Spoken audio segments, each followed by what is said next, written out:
ஆண்டவராகிய இயேசு கிறிஸ்துவின் நாமத்தினாலே உங்கள் யாவருக்கு என் அன்பான வாழ்த்துக்களை நான் தெரிவித்துக் கொள்கிறேன்.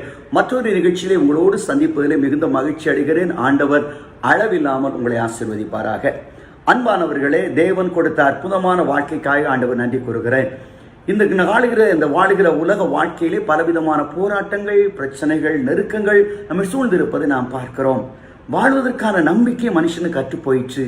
எப்படி இந்த உலகத்திலே வாழப்போகிறோம், எப்படி வாழ்வதற்கான சாத்தியக்கூறுகள் மறைந்து விட்டதே என்று கலங்குகிற வேளையில் எரேமியா தீர்க்கதரிசியின் புத்தகம் 31ஆம் அதிகாரம் 17ஆம் வசனத்திலே ஒரு அற்புதமான வாக்குத்தத்தம் உண்டு.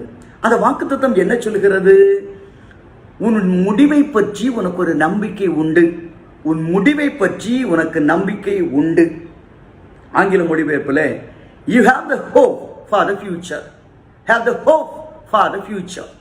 எதிர்காலத்தை குறித்த நம்பிக்கை உனக்கு உண்டு. இன்னைக்கு நம்பிக்கையற்ற நிலைமையிலே நீ வாழுகிறாயோ, கலங்குகிறாயோ, ஒருவேளை என்னுடைய முடிவு இப்படிதான் முடிவதற்கான சாத்தியக்கூறுகள் ஸ்ட்ராங்கா இருக்கு, எவிடன்ஸா ஸ்ட்ராங், இப்படிதான் முடிய போகுது.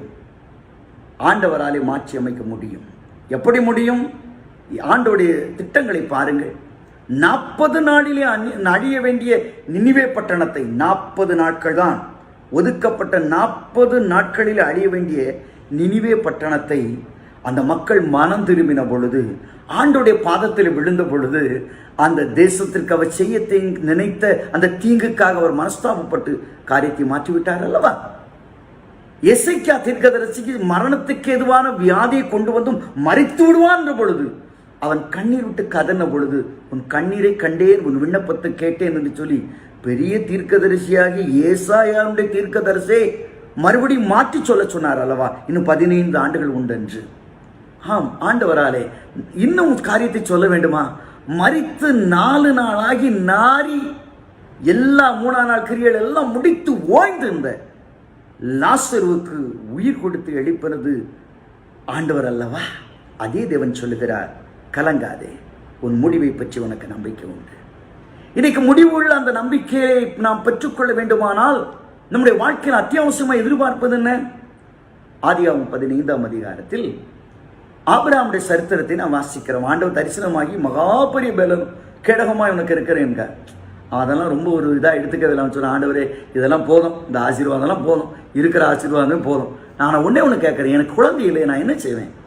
ஆண்டவர் வானத்தின் நட்சத்திரங்களையும் கடற்கரை மணலின் காது இதை போல நான் உன்னை ஆசீர்வதிப்பேன் என்று சொல்லுகிறார். அவன் அதை விசுவாசிக்கிறான். நான் உன்னோடு உடன்படிக்கை பண்ணுகிறேன், கண்டிப்பாக ஆசீர்வாதம், நிச்சயமாக உன்னை ஆசீர்வதிப்பேன் என்பது உடன்படிக்கை பண்ண விரும்புகிறேன் என்று சொல்லி அதற்காக சர்வாங்க தகன பலியிடும்படி மிருகங்களை கொண்டு வரும்படி சொன்னான். அவனும் அதே மாதிரி வெட்டி எல்லாத்தையும் ஆயத்தம் பண்ணி இருக்கிறான். ஆண்டவர் வருவார் வருவார் என்று காத்திருக்கிறான். மாலை வேளை ஆகிறது. அவனுக்கு நித்திரையும் வருகிறது, பல காரியங்கள் கடந்து போகிறது. ஆனாலும் அதை பட்சி பறவைகள் எல்லாம் அந்த மாம்சத்தை எடுக்க வரும் பொழுது பறவைகளை துரத்தி கொண்டு அவன் சோர்ந்து போகாமல் தூக்க வந்தாலும் தூக்க மயக்கத்தை விட்டு எழும்பி ஆண்டவருக்காக காத்திருக்கிறான். கர்த்தர் கடந்து வந்து அந்த பலிபீடத்தில் வைக்கப்பட்ட பலிகளை அவர் அங்கீகரித்து அவனோடு உடன்படிக்கை பண்ணுகிறார். உனக்கும் ஒரு வேளை ஆண்டவர் குறித்து வைத்திருக்கிறார். நீ எடுக்கிற முயற்சிகள் எல்லாம் தோல்வி அடைந்து அடைந்து அடைந்து ஐயோ நான் சத்தாம் சாகிறேன் என்ற நிலைமைக்கு நீ வந்திருக்கலாம். சொந்து போகாதே. சோர்ந்து போகிறவனுக்கு பலன் கொடுத்து சத்துவம் இல்லாதவர்களுக்கு சத்துவத்தை கொடுக்கிற தேவன் என்று ஏசாயா 40ஆம் அதிகாரம் சொல்கிறது. 31ஆம் வசனம் சொல்கிறது, கர்த்தருக்கு காத்திருப்போர் புதுபலன் அடைந்து கழுகளைப் போல சட்டைகள் எடுத்து எழுப்புவார்கள் என்று. அன்புக்குரிய சகோதரா சகோதரி, கலங்காதே. அது மாத்திரமல்ல, ஒருவேளை நம்முடைய முடிவுகள் ஒருவேளை சரித்திரபூர்வமாய் விஞ்ஞானபூர்வமாய் ஃபேக்டாக இருக்கலாம். ஆண்டவராய் கர்த்தர் சொன்னார், பாலும் தேனும் ஓடுகிற கானான் தேசத்தை கொடுக்கிறேன் என்றார். அது தேசத்தை பார்ப்பதற்காக 12 பேர் அனுப்புகிறார். அதில் 10 பேர் அந்த தேசத்தை நல்லா சர்வே பண்ணி எந்தெந்த இடத்துல யார் இருக்கிறா, அவங்களால என்ன முடியுன்ற அப்படி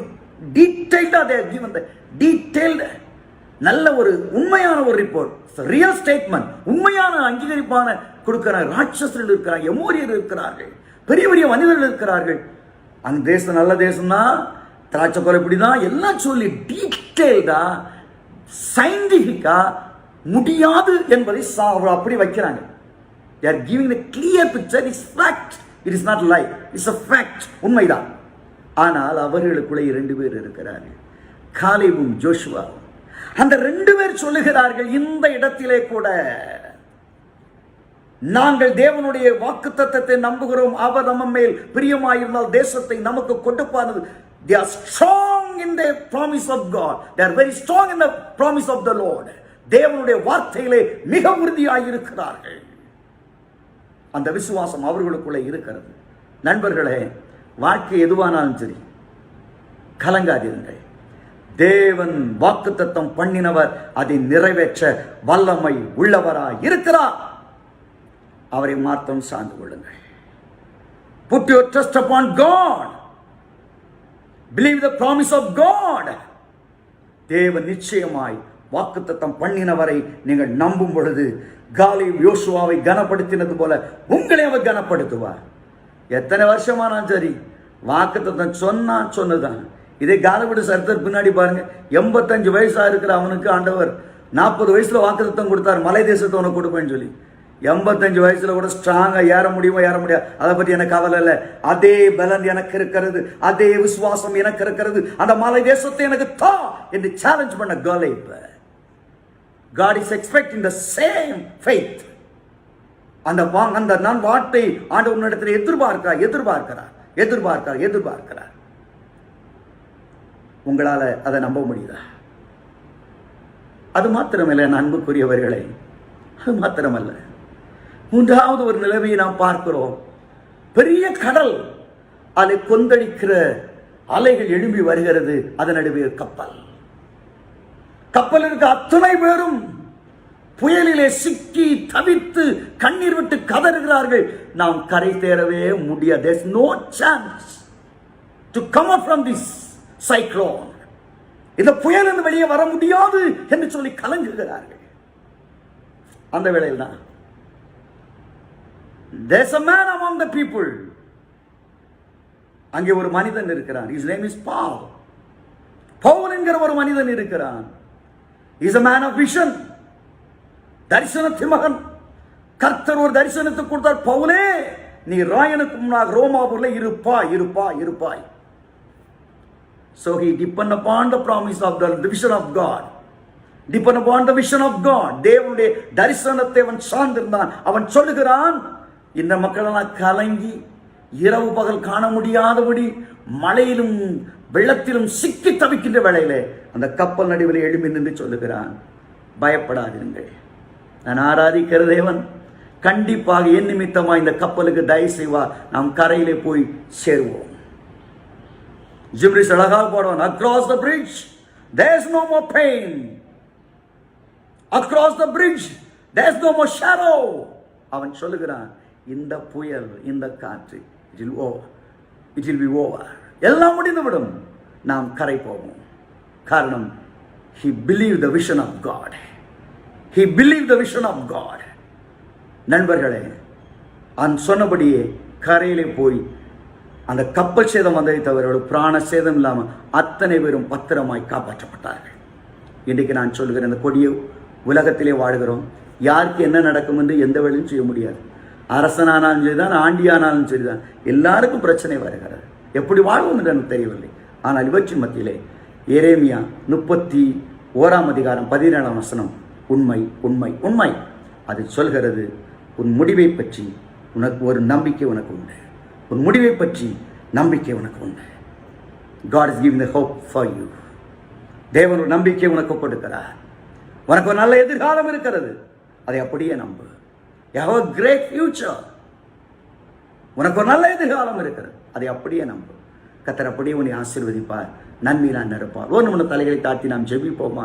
ஜெபம் செய்வோம். எங்கள் பரிசுத்தம் உள்ள பிதாவே, யாரெல்லாம் இந்த கலக்கமான குழப்பமான நிலைமையில கரை தேருவோமா, கரைக்கு வருவோமா, அக்கறையை காண முடியுமா, என் பிரச்சனைகள் ஓயுமா, என் வேதனை மறையுமா, என் கண்ணீர் மறையுமா என்று வேதனையோடு இருக்கிற ஒவ்வொரு அன்பு சகோதர சகோதரிகளுக்காக பாரத்தோடு ஜெபிக்கிறேன்.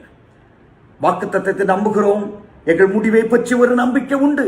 இயேசுவின் நாமத்தினாலே யாரெல்லாம் கலங்குகிறார்களோ நம்பிக்கையோடு இந்த பிரச்சனைகளிலிருந்து, இந்த நெருக்கங்களிலிருந்து, இந்த ஏமாற்றங்களிலிருந்து ஜெயமெடுக்க கிருபை தாரும். ஒவ்வொருவரையும் ஆசீர்வதியும். அற்புதங்களை எதிர்பார்க்கிறோம். இயேசுவின் நாமத்தில் வேண்டுகிறோம் ஜீவனுள்ள பிதாவே, ஆமேன் ஆமேன். கர்த்தர் உங்களை அளவில்லாமல் ஆசீர்வதிப்பாராக.